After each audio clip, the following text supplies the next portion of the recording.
Avra, a fictionalized account based on Stocklassa's experiences when it emerged that a Czech supersonic jet fighter deal involving Saab and British Aerospace had showed signs of corruption.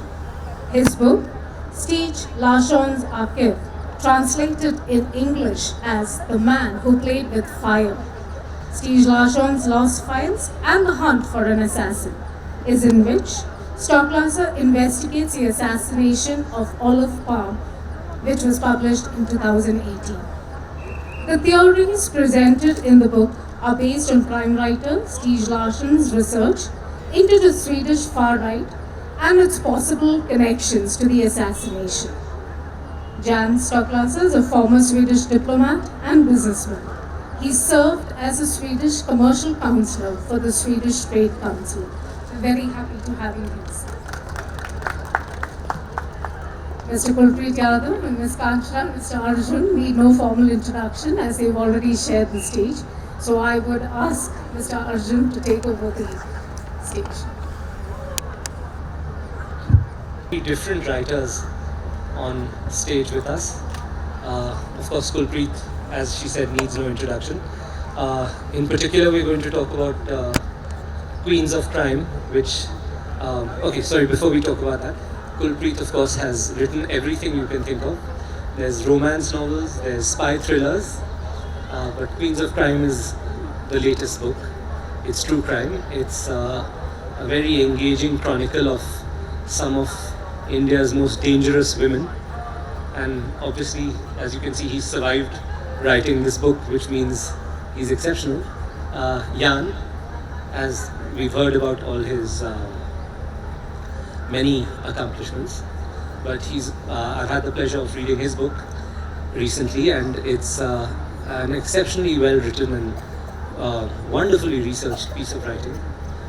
I would say one of the finest pieces of investigative journalism I've read in the last 5 or 6 years at least. Thank you. And of course we have Kanchana, who has written a wonderful book in her own right. And don't fall for this sweet exterior. She has a deeply dark and devious mind underneath that exterior, and it's a great book. You should buy it and take a look. So what I'd like to start is by asking you quite simply, you all come from such diverse backgrounds. What is it that really compelled you to write a book about crime, to write a piece of crime fiction? True crime in your case, and loosely veiled criminal fiction in yours. Hello everybody, it's wonderful to be back in Bangalore and to be talking about my second book, Nobody's Child. This is the book, and it's a dark psychological thriller. So I have to admit that I enjoy reading thrillers a lot. I love watching movies and television series in that genre. And I hope I don't sound twisted and crazy when I say this, that evil fascinates me, because evil is complex, and like how does the evil mind work? I promise, I swear, I'm not twisted, I'm not dark. I'm just intrigued by complex emotions. And for my second book, and my first book is called A Forgotten Affair. That's it's a very plain and simple relationship drama. But many of my friends call me, say that I'm a thriller writer at heart. So I knew that someday I'm going to be writing a thriller. And the second one, I was very sure that I would like to kind of write a dark thriller, because as I said, I like to explore evil and how an evil mind works. And there is a lot of evil in this book, and I've had a blast writing it. So I think somewhere we just kind of let our imagination go wild when we write thrillers, dark, twisty tales. It's so much more fun to kind of experiment with the characters, with the themes, and make them do crazy things, and and ponder on the fact that why are they doing it, and people who absolutely have no moral compass or an ethical compass. They are led solely by greed. So I think it's as a writer, as I said, I'm very intrigued by complex and difficult emotions, and that probably comes out in my writing. So, Jan? Yeah, I agree. I think also that I come back to an advice that I heard many years ago before I started writing. Actually, that you should always write something that you want to read yourself. And I'm really into reality. If I feel that something has actually happened, and I can read about it in a way that is entertaining and written like a thriller story, then I wanted to continue to read because I believe the story. Sometimes when I read really fictional stories, I give up somewhere on the way. My first book was written as a novel, but it was 90% true. It was about how Swedish business actually was paying bribes to sell supersonic fighters in the Czech Republic. And I heard about that and wrote the true story. Then when I wanted to write my second book, this is a non-fiction. It's a true crime, like Kulpreet's book, but it's written like a thriller. It should be read like a thriller also. And the only way to believe what is in the book is that I can say this is true, because there are so many deaths, so many violent deaths, and so many terrible things that if it wasn't true, if I couldn't say that it was true, then you would say that's too much. You can't make these things up. So that's another reason to write about reality for me. Then I can say it happened. All these people were killed in these terrible ways, and you can read more about it if you want to. Well, it's almost always stranger than fiction, I think. And in the case of your book, we see that. In the case of your second book, we see that very interestingly, because Stieg Larsson's books have become almost canonical in the world of crime fiction. Everyone's read them. The films have been extraordinarily successful. But you've given us a look into a hitherto unknown dimension. You know, it was something. We'll come back to it. We'll talk about your work at length. But Kulpreet. Yeah, why true crime? Because I was writing espionage, as you know, as everyone knows, and those books were doing very well. And one day my agent called me and said, "Kulpreet, why did you write true crime?" I said, "Why true crime?" So he said, "Usme paisa bahut zyada hai." So I said, "How much?" So he said, "You need a bag." So if you guys have noticed, I'm moving around with a bag now. So that's how I wrote my book. But you know, on a more serious note, it just happened. The agent came up with the idea that why to write a true crime book. That time we did not have a theme per se, and he wanted me to work with a Bollywood actor who's been hosting a crime show for 10 years. And I mean, he smiled, it is not here today, but the fact is that I dismissed that idea straight away because it did not appeal to me at all. And it's very hard to work with actors. I just realized in the previous session that actors and directors are not so bad. But that was my initial notion. But when I did meet him and when we ended up working together, I think it was a very exciting, very challenging book, and that's precisely the reason that I wrote. And I must also say that the kind of hunger that people really have for true crime, you know, whether it is Netflix or it is Hotstar, whether it's any of the Indian television channels, you know, TV channels, or it is cinema per se, people are hungry for true crime. So I think we were able to take this decision at the right time. I'm happy we're probably going to continue. You know, I'll definitely write a few more books. Are there those many queens of crime too? Do we have those many criminal women in India, Kulpreet? No, we really do not have, because we know that very well that you know, the 99.9% criminals are all males. And when we decided the theme that we're going to write a book on female criminals, it was incredibly hard for me and Sushant. And since he had a lot of data and a lot of stories, we were able to narrow down to 20 women with great difficulty. And of course, 10 of them have been featured. So I think for the next 30, 40 years, we've exhausted the women criminals from India. So there can't be any more books. Not just me, well, you also can't write it. Let's hope there's an outbreak of crime soon so that you can get another bag. I don't want to encourage anyone. Crime is bad. Don't do it. Just read about it and enjoy it. Jan, your second book in particular, it reads very interestingly because it's in part, as the summary explained, it's Stieg Larsson was investigating Olaf Palme's assassination, in 1986, I believe. And he was the Prime Minister of Sweden, and he was walking home after a film when an assassin shot him. And like JFK, it's one of the great assassinations that's never been solved. And Stieg Larsson was investigating it deeply. He had reams of files, which is so. The first half of your book is almost a description of Mr. Larsson's investigations, but then the second half is a great deal of it is about your fears and your beliefs that the right wing, which is rising in Sweden as well as India, is something to worry about. So the question, after all this elaboration, there is a question, don't worry. I'll get to it in a minute. I don't like the sound of my voice that much. But the question I was asking is that one of the things which motivated you to this fear of the right wing? And do you feel in some way it's relevant to the current climate in India? The short answer is yes, and I'll come back to that. I will also speak for a while now. I love my voice. But what I thought was really fascinating when I dug into this story was that after a few years of research, I found the lost files of our crime writer Stieg Larsson, who, after he died, sold 100 million books. He didn't get the money. His family got his money. His partner did not get the money. And when I found his files, I realized that he had a theory into who killed our prime minister.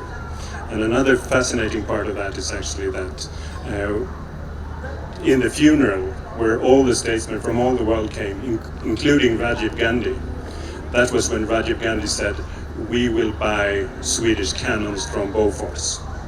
And 1 year later, the scandal with Bofors was a fact. And there may actually be a thread into the murder of our prime minister also. And of course, a few years later, Rajiv Gandhi was killed also. So there's an Indian relevance to it. Another thing that I think is really good Indian connection is that I started writing the books 3 years ago. I went to Goa. I had nothing. I had an idea. I had found the files. I didn't have a publisher. I had written one book before, but nobody was really interested, and I started writing the book in Goa.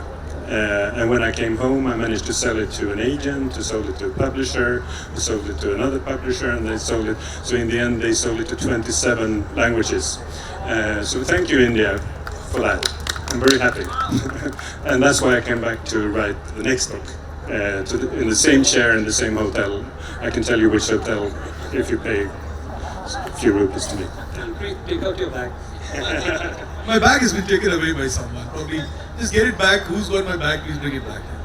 No, but coming back to your question, Stieg Larsson's third most important project was to write novels. He sold 100 million of them. The second largest project was to investigate the murder of our prime minister, and he got really close to solving it.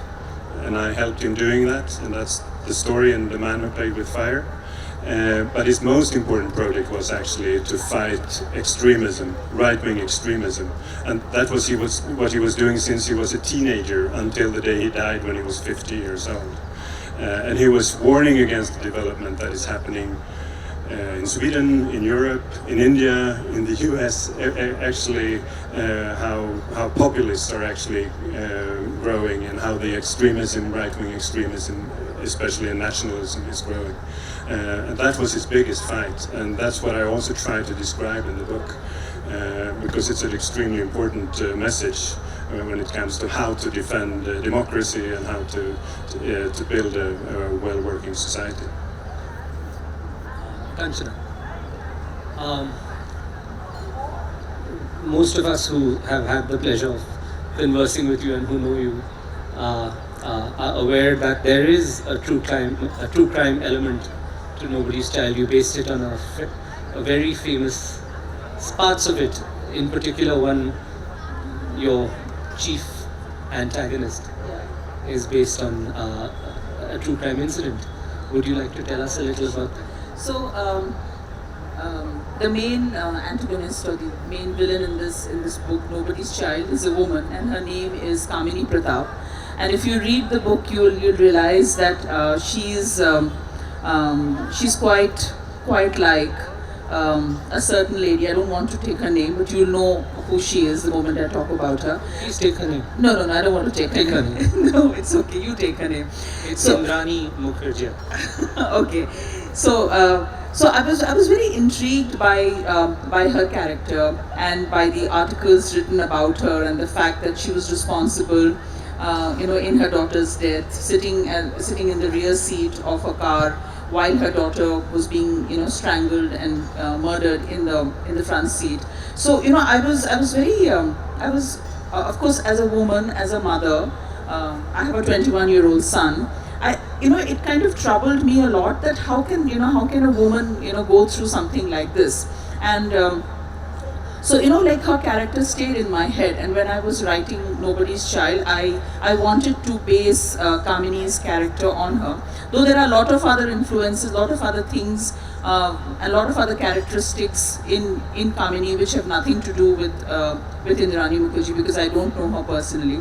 So I've made it into a different character, but this is one of the traits that she has absolutely no moral compass. She just wants to get ahead at any cost, and she is prepared to do away with anybody who comes in her path, and all that she sees is her end game. So I kind of use that in my second book, and I was a little worried after I finished writing it, though I immensely enjoyed creating the character of Kamini Pratap. But after I finished it, I was a little skeptical that how are readers going to kind of receive such a wild character. But I am pleasantly surprised that almost all the readers who've gotten back to me after reading the book, they seem to love her. That in fact, they like some of them have said that she's deliciously evil.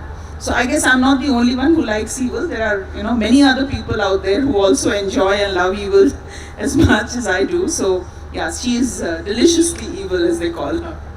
I'm moving my chair a little to this. That's too much evil. Emily, anyway. Kulpreet, Queens of Crime, a wonderfully well-researched piece as well.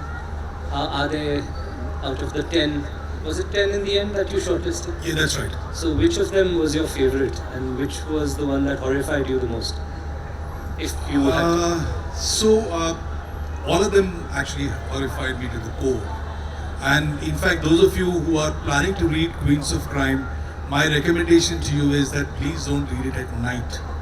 Not that it is a horror book, but then it's going to really disturb me to a great deal. So it will be very difficult for me to pick up which one shook me the most. But I think in the current time, I can say the story of a 26-year-old girl from Jaipur who was on Tinder, and her job was to that I've never been on Tinder, so I don't know, you sweep right or swipe right, and she ended up hooking up with some thousands of men rather, and her modus operandi was very simple. She will go to the hotel, to the 5-star hotel where she'll call them, she'll take 20,000 rupees from them to sleep with them, and thereafter she'll say that I'm going out to give it to my driver and never come back. She did that with thousands of people. Only one person ended up chasing her on the road, and when finally he was able to catch up with her and he took her to the police kept her for a while, and then being a woman, this story is last year's true story. She was let go, and after that, what happened was she fell in love with a guy who came from Bombay, after a 22-year-old boy who came from Bombay, who was from Rajasthan, and after unsuccessful acting stint and with a debt of 10 lakh rupees. So she was in love with him, and she was elder to him by 4 years, and she thought that she will be able to hoodwink someone into her bedroom and keep this boy hidden in the other bedroom with one of his friends, and then ask money from that man, which is what she did. And that man, this is very interesting, the man who one of our targets, who used to project on Tinder as a millionaire, coming from Delhi once in a while to Jaipur, was actually a Jaipur resident, and he did not have the kind of money that he used to project he had. And this woman trapped him, thinking that he's got money. And when she realized that he doesn't have anything, by the time she was high on heroin, and these two boys were high on heroin as well, so they realized that this is a married guy who's got a child and he's projecting like this. And as Mr. Agni was saying in the earlier session, that in the criminal world, the justice is very different. The real world is more hypocritical. So she said this man has to die. And these three people, these two boys and this girl, ended up murdering and cutting into pieces this particular person. And of course, after that, she was caught. And when she was caught, the final chilling, I'm just coming to the end of the story, the final chilling thing is when she was caught, and there's a YouTube video of hers that you can watch, it's about 10 minutes. So it starts by a woman asking her, why did you do this? And she speaks in Hindi and she says, her straight answer is, कभी कभी मेरे को लगता है कि मैं तेरा sir फोड़ दूं और ये कैमरा उठा के फोड़ दूंगी. And then suddenly she smiles and starts answering to the question that has been asked. So when she says about skewed moral compass, this is a story that horrified me a lot, because I think there are quite a few guys and girls who are hanging out on Twitter and who depend on social media to make friends, etc. Though there was just one murder, and there are stories in which women have committed dozens and dozens of murders, but I think because it's just new and it touches all our lives, I think this was one case which kept me awake. You just have to read the whole story because I can't bring all the details here, but this was a very, very horrifying story. Jan, sorry, I'm coming. Jan, sorry, I'm targeting you again here. Obviously, yes, written about. You've written about a very controversial topic, as you mentioned. It's your book is investigating your Prime Minister's unsolved murder. Also, it's to some degree an investigation into the right wing and the rise of extremism. Have you faced any backlash for the book? Did you face an uphill battle trying to get it published? Has there been anything unpleasant? Has it balled back in a bad way in any way? Well, when I started, I didn't know what I was going into, and that was good because then I wouldn't have started. So when I found the papers of Stig and I saw that he actually had a real theory on who killed our Prime Minister, and he had names of people, and he didn't have time to meet them before he died, I thought, someone has to do it.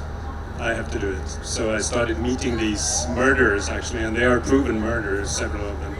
And the first time I went down to northern Cyprus, the Turkish part of Cyprus, which is not actually a real country. It's not only criminals go there actually because you can't be extradited from northern Cyprus. And there was a person who Stieg Larsson said was the middleman in the murder. And when I went there, I was really, really scared. It was the first time I stepped out of my comfort zone. And I used a fake name. I said I had a girlfriend, which I didn't at the time. And I stayed in a different hotel. And I managed to meet this person. And the Swedish police, they've tried now for 33 years to meet this person. And they haven't managed. And I sat with him for 3 days. And on the third day, he started asking questions. So where do you live? Where are you from? And he was getting quite aggressive, and then I was really, really quite scared. After that I went to South Africa. I met with perpetrators that have admitted to several murders. We got amnesty for those. Then I was also scared. But the real heroine in this book is actually the girl that I met by coincidence, and that agreed to meet the actual murderer in an undercover operation, using filming glasses and recording equipment, going into the apartment of this person. She's the real life Lisbeth Salander, the heroine of Stieg Larsson. And so she was the brave person, because she was actually sitting with this murderer for a total of 6 days and managed to get a confession from him also. So I have been scared. I haven't had a problem publishing the book, but in the process of doing it. But now I got a sweet tooth for that, so I will continue to do similar things in the next book. He's tasted blood, huh? Tasted blood. Tasted blood. Delicious. And there's plenty of evil for you in India to expose. Well, that's. I don't have that type of visa, so I can't say what I'm doing in that sense. No, I'm not doing research in India, but there may be a connection at some point, and then I'll come back. Hearing you speak, after the session, I'm going to go and buy your book. It just sounds so interesting. It's a great book. Yeah, I mean. Thank you. Kanchana. I actually like your storyline a lot, and I told you before also. So, yeah. No, you must read it. It's one of those books that you can't put down once you start. And in fact, you must read Kulpreet's as well. I encourage all of you to buy these books because I generally don't like anyone's work except my own. I found that's my oeuvre. I like my writing. Don't buy mine, buy theirs. It's much better. I think this is where I pitch in. You need to definitely buy my friend Arjun's books because he sets his book in the earlier part of this century in Punjab, which is where it belongs to. He's from Punjab, I'm from Haryana. So we are brothers in that sense, but not because of that. I'm saying very interesting murder mystery set in pre-independence time India, which you must look out. Thank you. Which makes my next question so difficult to ask. Marjorie Ollingham, one of the great crime writers of the golden age, said most writers of crime are failed criminals or people who are too scared to be criminals because they inevitably have a dark side that, unlike Kanchana, who's not trying to hide it anymore. Well, do you hide a dark side, Kulpreet? Is there a crime you would have liked to commit? I don't really think so because you see, I wore uniform for 2 decades, and in different capacities while doing exercises or while chasing criminals in the waters, it is part of my job. So I think that, and I mean, when you are wearing uniform, there's a kind of what can you say, immunity that you have to what you do. So I do not do it with a lot of pleasure, but there was something that I was required to do. But to answer specifically to your question, I don't think I ever wanted to commit any crime. But yeah, that makes me think. Then why am I writing about crime and criminals? I really don't have any answer. But it's a good question, and probably I'm going to think about it. Jan? Yeah, I'm sorry. Yeah, my mother died last year. She was 97, so she was happy to do that. But she was a very moral woman, so she taught me all my childhood: never do crime unless it's really worth it. So that's what I live after. No, I don't think I can kill someone or anything like that because I'm actually a very tame person, and I'm quite and I'm very, very benign, and I'm a person who avoids confrontation. So the only violent scenes that can ever happen to me would be in my books. Otherwise, I'm a typical Bengali. We don't get into altercations. We stand far behind when there is a skirmish happening. So I don't think I could ever do something like that. But having said that, when I read newspaper reports about children being violated or women being brutally raped, I just feel so much of rage inside me. I think, if I get the opportunity, I could end up seriously harming the perpetrators, because it just fills me with so much of rage when I read newspaper reports about small children, getting raped, getting assaulted, women getting brutalized. It just, it really gets to me. It really makes me very angry. But I don't think I could ever, kind of plot and plan and carry out an actual act. I can plot and plan and carry out the act in words, but I don't think I would ever be able to do that in action. But I'd love if you tell us what's next on the horizon for each of you, about any upcoming projects you'd like to talk about.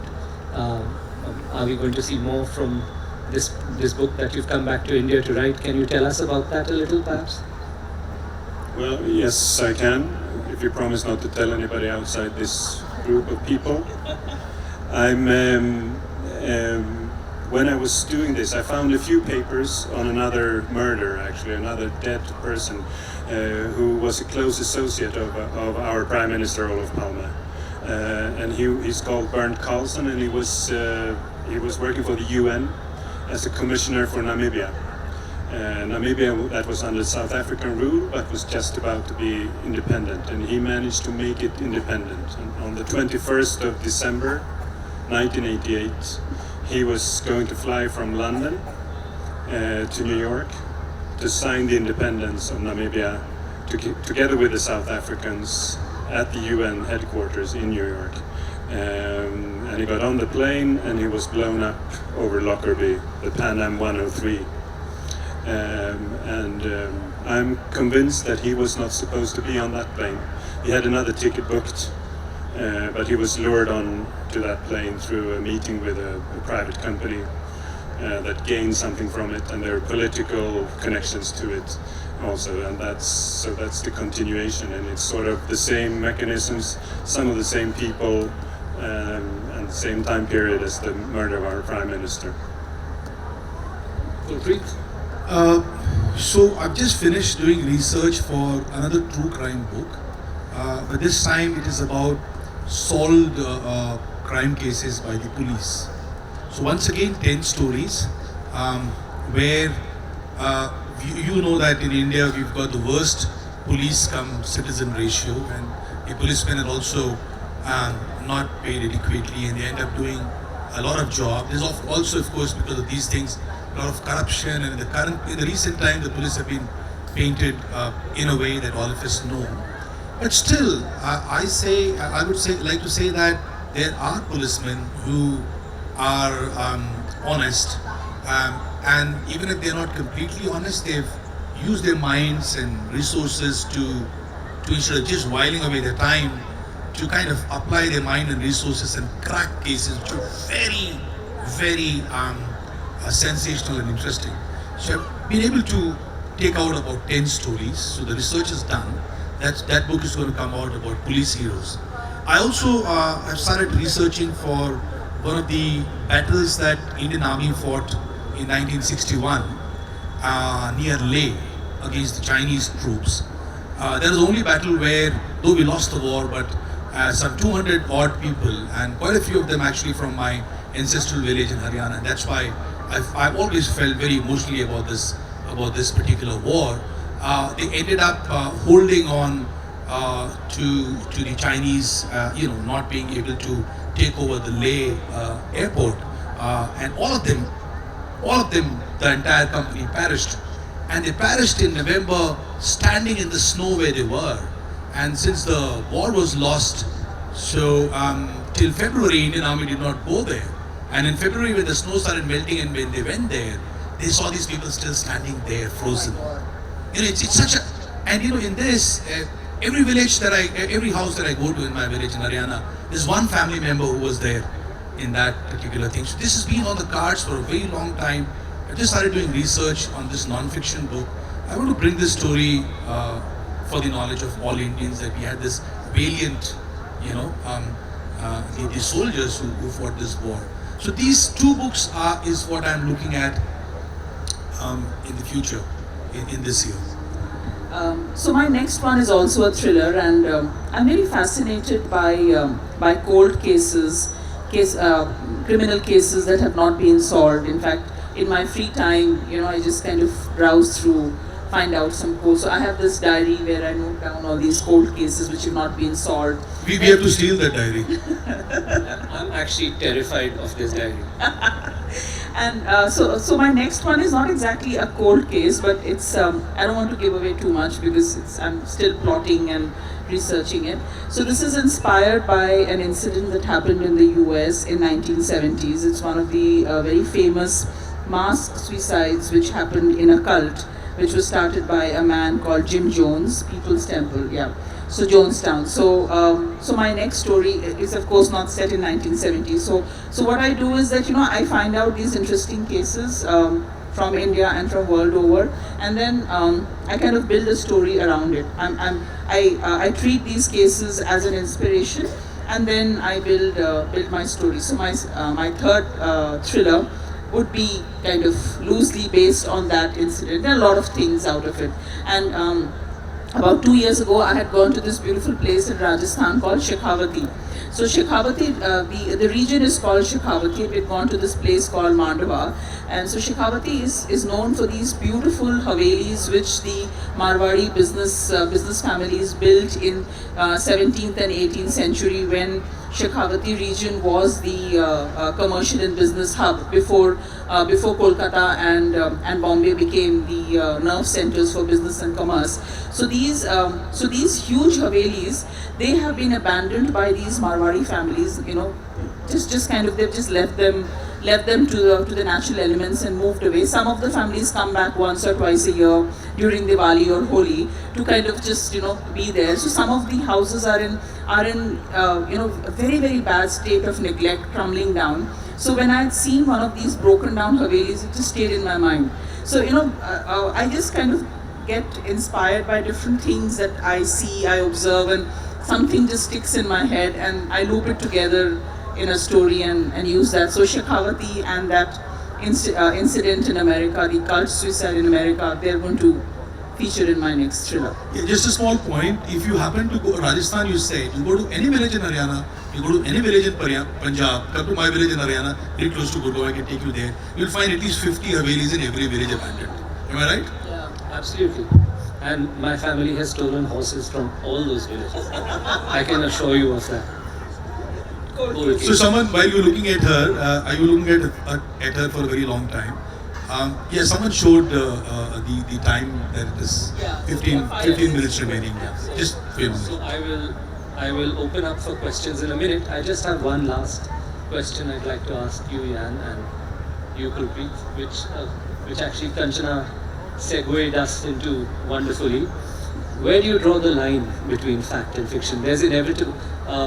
Norman Mailer's great criticism of Truman Capote was that he called him a fabulist and not a writer of fact, because Capote, as we know, tended to talk about the psychology of his characters. So where do you draw the line, respectively, when it comes to fact versus fiction? And are there any pieces of advice you would give prospective to writers about where that line should be? So I'll speak from my experience. So the incidents that I use in my book, they serve as an inspiration. So I'm not reporting or writing about that incident. I'm seeking some inspiration from that incident and loosely keeping that in the story and basing a fictional story, weaving a fictional story around that. So in my case, I can pretty much, I have the creative license to do what I want with it, because I'm not a reporter, and I'm not writing a book on the Jonestown massacre and reporting exactly what happened. So for me, the lines are pretty flexible. So that's what. It's very interesting with Mailer and Truman Capote, because in Cold Blood is one of the role models that I used, and I was surprised that Truman Capote wrote in the foreword, I think he said, everything in this book is true, and he's got dialogues between people, that two dead people that he can't know if they're what they were saying, so it can't be like that. I'm doing the same thing. I get dead people speaking to each other, but I use a note, or it's almost like a historical note at the end of the book, where I write exactly how I treated the information. And as someone else said, everything is fiction, because there's always a point of view. Even if you write a pure reportage book or a non-fiction book, there is always your point of view. So there's a certain element of subjectivity that is very close to fiction. So I think if you're just honest about it, how you do it, then you can actually come very close to a thriller story, but writing what you can call a non-fiction. That's what I'm trying to do also. I really love the thin line between fiction and non-fiction. It's a very intelligent question. Since I've got only one non-fiction book, we also face this dilemma. And very nice point about Truman Capote's In Cold Blood, where he says it's all true, but we call it non-fiction novel because the dialogues, etc. he could not have known. When me and Sushant wrote Queens of Crime, it's end of the day, it's a book and it's a story, and people have to read it and understand it and enjoy it if they can. So there's always a requirement for, as a writer, for all of us to balance the description and the dialogues. And of course, we also did not have any way of knowing what the dialogues are. So what we did, after bringing about that balance, we decided that Penguin India published it. All of us decided that we should change the name of the characters, and so that nobody tomorrow can claim that I did not say this and I did not say that. And that's how we dealt with it. But if you ask me today, in mathematical terms, how much of it is true in my book, that is Queens of Crime, I would say that it's about 90 to 95% factual, and about 5 to 10%, a little bit of point of view, as Jan has said, the writer's point of view that has come in. Good. I'd love to ask you guys if you have any questions.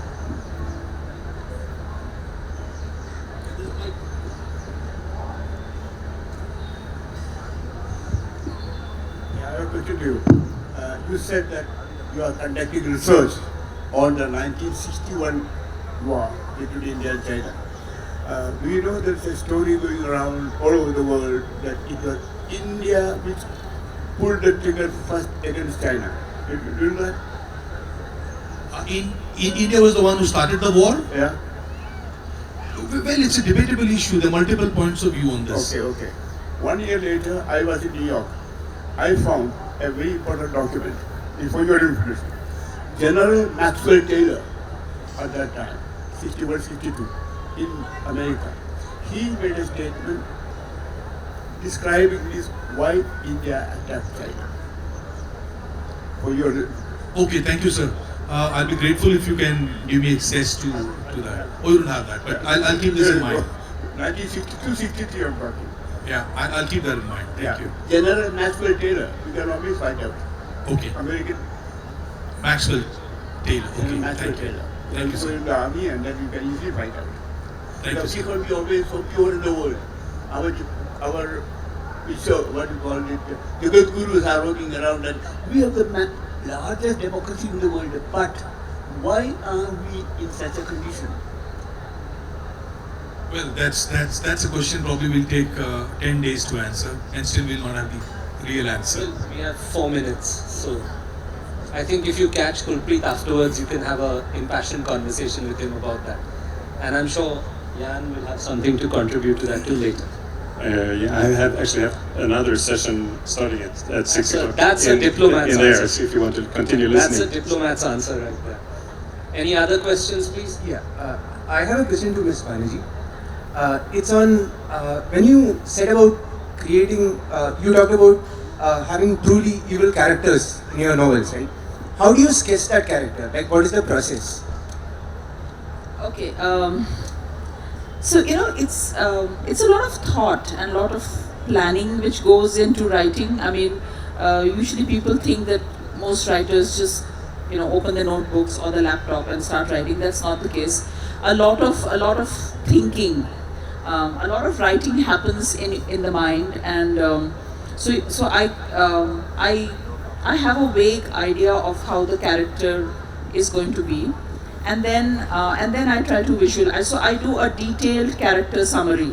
Before I start writing, I do detailed character summary of the important characters in the book.